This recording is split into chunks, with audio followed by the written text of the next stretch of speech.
Remembering Our Fathers, a group ode in 2 parts, with contributions from Tom Ewart, Mishelle Goodwin, Howard J. Kogan, Jonathan Andersen, Carla Schwartz, Rob Jaret, Patricia O'Connor, Dee O'Connor, Susan O. Nedd, Natasha S. Garnett, and myself, Paul Szlosek.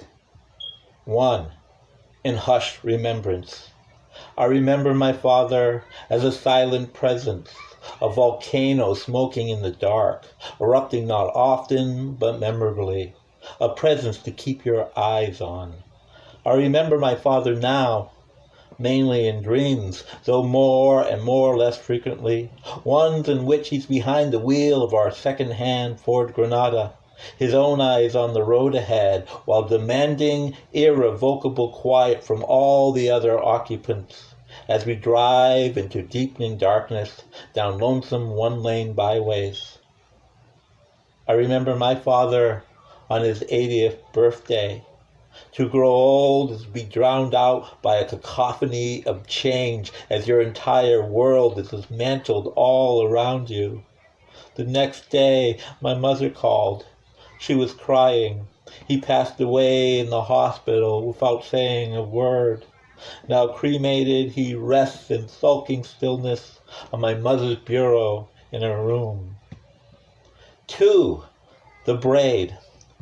I remember my father when I was a child of 8 or 9, trailing in through the cornfield with my Instamatic camera, clicking and clicking the shutter, the visor of his soiled gray cap pushed up as I captured what I believe was the eternal twinkle in his eyes and a joyous grin animating his face. But now, with hindsight, more likely just his natural reaction to the harsh rays of the glaring afternoon sun.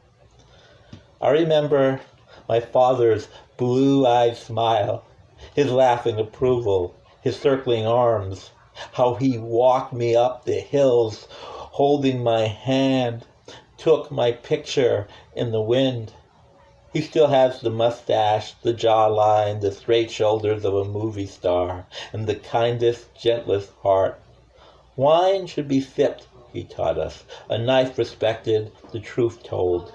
And the first kiss after shaving was a gift only our daddy could bestow.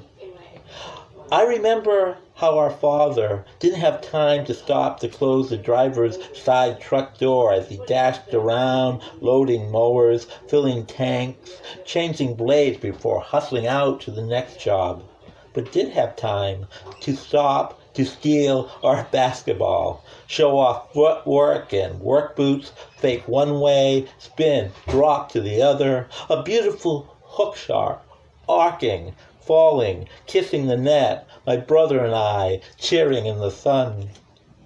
I remember my father taking me to Pathmark, reading all the labels and teaching me how to shop.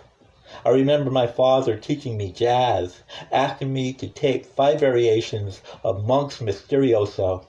Listening to that tape over and over with Dad, we were both smiling. I remember my father.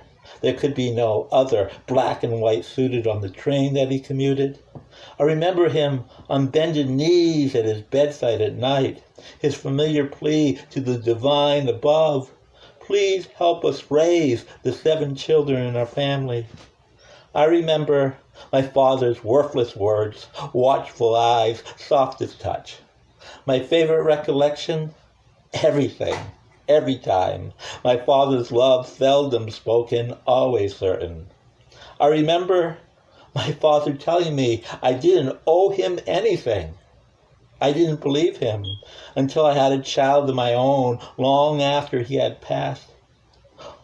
All these combined memories, the stories of our families, our interactions intertwined, becomes the braid we make down through time, father to son or daughter, the rope we lower or climb that keeps us together.